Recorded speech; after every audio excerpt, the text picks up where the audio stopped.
ओम श्री परमात्मने नमः। कुंडिकोपनिषद। यह उपनिषद सामवेद से संबद्ध है। इसमें मंत्र क्रम 1 से 13 तक सद्गृहस्थ के दायित्व पूरे होने पर संन्यास आश्रम में प्रवेश तथा उसकी जीवनचर्या पर प्रकाश डाला गया है। उसके बाद सन्यासी की अंतर्मुखी साधनाओं का उल्लेख किया गया है। कहा गया है कि पहले जप ध्यान के माध्यम से उस ब्राह्मी चेतना की अवतरण प्रक्रिया का बोध करे और सर्वत्र उसे आत्म चेतना के रूप में संव्याप्त अनुभव करे। इसके बाद तन्मात्राओं के संयम के द्वारा अनाहत नाद के माध्यम से जीव चेतना के उन्नयन की साधना संपन्न करे। इसी विशिष्ट साधना क्रम का यहां स्पष्ट उल्लेख किया गया है। वेदों का अध्ययन करने के पश्चात ब्रह्मचर्य आश्रम की समाप्ति पर गुरु की सेवा में लगे हुए जिस पुरुष को गुरु अपने घर जाने की आज्ञा प्रदान कर देते हैं, वह व्यक्ति आश्रमी कहा जाता है। बुद्धिमान मनुष्य को चाहिए कि वह अपने अनुकूल स्त्री को स्वीकार करके तथा अपनी शक्ति के अनुसार अग्नि को ग्रहण करके ब्रह्म यज्ञ में संलग्न रहकर अपना जीवन यापन करे। तदनंतर अपने पुत्रों में धन को बांट करके ग्राम गांव घर से संबंधित सभी कार्यों को पुत्रों को सौंप करके पवित्र देश में भ्रमण करते हुए वन के लिए प्रस्थान करना चाहिए। सन्यासी को वायु अथवा जल सेवन करके अथवा विहित शास्त्रानुमोदित कंदमूल आदि से सतत अपने शरीर की रक्षा करनी चाहिए। साथ ही संसार को शरीर तक सीमित मानकर मोह ममतावश अनुपात नहीं करना चाहिए, परंतु इतने सामान्य से कर्म के करने मात्र से कोई भी व्यक्ति सन्यासी नहीं कहा जा सकता है। यह तो साधारण नियम का पालन है। सन्यासी के नियम इससे कहीं अधिक श्रेष्ठ कहे गए हैं। इसके लिए फल की इच्छा न रखते हुए सन्यास धर्म से मुक्ति प्राप्त करके वर्णाश्रम व्यवस्था एवं अग्नि का परित्याग करते हुए वानप्रस्थ आश्रम में प्रवेश करना चाहिए।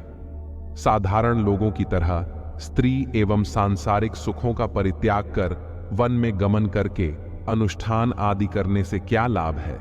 अथवा गर्भवास के भय से ठंडी गर्मी सुख दुख आदि से भयभीत हुआ मनुष्य सांसारिक भोगों का त्याग क्यों करता है? इस प्रकार के कृत्य करने का कारण यही है कि वह सन्यासी उस गूढ़ परम पद में प्रविष्ट होने की इच्छा रखता है। वह मृत्यु को जीत लेने वाले महाकाल का सतत स्मरण करता रहता है। वह सदा ही आध्यात्मिक मंत्रों का जप करता है तथा काषाय भगवा वस्त्रों को धारण करके दीक्षा ग्रहण कर लेता है। कुक्ष कोखकांक और उपस्थ जननेन्द्रिय स्थान के बालों को छोड़कर अन्य सभी बालों का क्षौर करा लेता है। वह अपनी दोनों भुजाएं ऊर्ध्व की ओर करके इच्छानुसार भ्रमण करता है। गृह विहीन वह भिक्षा ग्रहण करके जीवन यापन करता है। उसे निदिध्यासन करते रहना चाहिए। जंतुओं से संरक्षण के लिए पवित्री को धारण किए रहना चाहिए। कमंडलू, चमस, छींका, त्रिविष्टप, जाड़े से रक्षा हेतु गुदड़ी, कौपीन, लंगोटी, स्नान करने के लिए धोती एवं अंगोछा पास में रखना चाहिए। इन वस्तुओं के अतिरिक्त और सभी कुछ सन्यासी को परित्याग कर देना चाहिए। वह यदि चाहे तो अपनी इच्छानुसार नदी के तट पर शयन करे।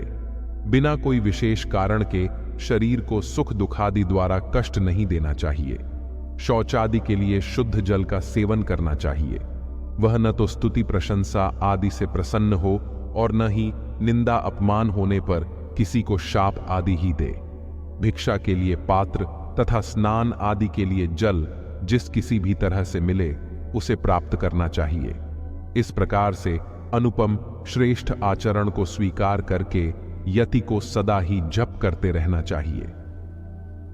सुधीजनों को अपने मन में यह भावना करनी चाहिए कि यह विश्व रूप ब्रह्म और मनु अर्थात प्रणव रूप अक्षर ब्रह्म दोनों एक ही हैं। आकाश से वायु, वायु से ज्योति, अग्नि, ज्योति से जल और जल से पृथ्वी, इन सभी भूतों में जो अविनाशी ब्रह्म सर्वत्र व्याप्त है, ऐसे उस ब्रह्म को मैं प्राप्त हुआ हूं। अजर, अमर, अक्षर, अव्यय को मैं प्राप्त हुआ हूं। मैं अखंड सुख सागर रूप हूं। मेरे मध्य में बहुत सी लहरें माया रूपी वायु के द्वारा प्रादुर्भूत एवं विलीन होती हैं। यहां ब्राह्मी चेतना के सूक्ष्म से स्थूल में क्रमशः अवतरण का ध्यान बतलाया गया है। आगे इसी चेतना के स्थूल से सूक्ष्म में आरोहण की साधना पर भी प्रकाश डाला गया है। मेरा इस शरीर से उसी तरह का संबंध नहीं है जैसे आकाश का मेघ से कोई भी संबंध नहीं रहता। अतः इस शरीर के जागृत, स्वप्न और सुषुप्ति आदि अवस्थाओं में मेरा जीवात्मा का क्या संबंध है? मैं जीवात्मा आकाश की भांति कल्पना से परे अर्थात ऊपर हूं। सूर्य के सदृश अन्य सुनहले आकर्षक पदार्थों से पृथक हूं। पर्वत की तरह सतत स्थिर रहता हूं तथा समुद्र की तरह अपार हूं। मैं ही नारायण हूं, नरकांतक नरकासुर का वध करने वाले, पुरांतक त्रिपुरासुर का वध करने वाले, पुरुष तथा ईश्वर भी मैं ही हूं। मैं ही अखंड बोध स्वरूप, समस्त प्राणियों का साक्षी, ईश्वर रहित, मेरे ऊपर नियंत्रण करने वाला कोई नहीं, अहंकार रहित तथा ममता रहित हूं। अब प्राण एवं अपान के अभ्यास के विषय में वर्णन करते हैं। वृषण तथा गुदा के बीच में दोनों हाथों को रखे, दांतों से जिह्वा को शनैः शनैः दबाते हुए एक जौ के बराबर बाहर निकाले। माश मात्र उड़द के बराबर लक्ष्य को अनुसंधान करके दृष्टि को श्रोत्र और पृथ्वी पर स्थिर करे, जिससे श्रवण, शब्द और नासिका में गंध न स्थापित हो सके। जो ब्रह्म का चिंतन करता है वही स्वयं ब्रह्म रूप हो जाता है तथा वही शिव है। उस अविनाशी ब्रह्म को पूर्व जन्म में किए हुए पुण्य कर्मों के फल स्वरूप अभ्यास द्वारा ही प्राप्त किया जाता है। वायु के नाद का प्रकट होना ही हृदय का तप कहा जाता है। वह शरीर को भेद कर ऊर्ध्व की ओर गमन करता हुआ मूर्धा को प्राप्त कर लेता है। सामान्य जीवन में पृथ्वी तत्व के संचरण से गंध उत्पन्न होती है। गंध की अनुभूति से जल रस सक्रिय होकर स्वाद को उत्तेजना मिलती है। रस की उत्तेजना से अग्नि जठराग्नि में तीव्रता आती है। अग्नि की तीव्रता से शरीरस्थ वायु प्राण की संचरण प्रक्रिया तीव्र होती है। प्राण की गतिशीलता से विविध सांसारिक सुखोपभोगों की क्षमता का विकास होता है।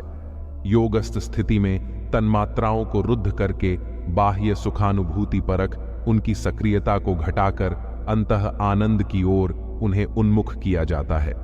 ऐसी स्थिति शरीरस्थ वायु प्राण के गतिशील होने पर अक्षर अनाहत नाद की अनुभूति होती है।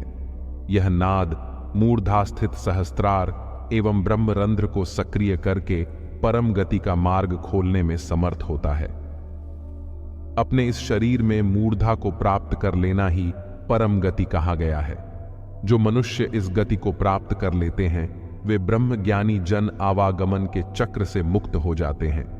विकार रहित और उदासीन भावयुक्त साक्षी को साक्ष्य धर्म वैसे ही स्पर्श नहीं कर सकता जिस प्रकार गृह धर्म प्रज्वलित दीप पर कोई भी प्रभाव नहीं डाल सकता। दीपक के प्रकाश में ही गृही घर में रहने वाला अपने विभिन्न धर्म कर्तव्यों को संपन्न करता है, लेकिन दीपक उन सब से अप्रभावित रहता है। उसी प्रकार योगी की चेतना उसकी काया द्वारा विविध कर्म किए जाने की स्थिति तो पैदा करती है, लेकिन स्वयं उससे अप्रभावित रहती है। यह जड़ात्मक शरीर चाहे जल राशि में पड़ा रहे अथवा स्थल अर्थात जल से रहित भूमि पर पड़ा रहे, मैं जीवात्मा जो स्वयं चैतन्य रूप हूं, इस कारण से उसमें लिप्त नहीं हो सकता। जैसे घड़े के कारण घटाकाश में किसी भी तरह की विकृति नहीं आने पाती, मैं तो निष्क्रिय, विकार रहित, निष्कल, आकृति रहित, निर्विकल्प, अनित्य, निरालंब, अद्वैत, सर्वात्मा, सर्वातीत एवं द्वय रहित हूं।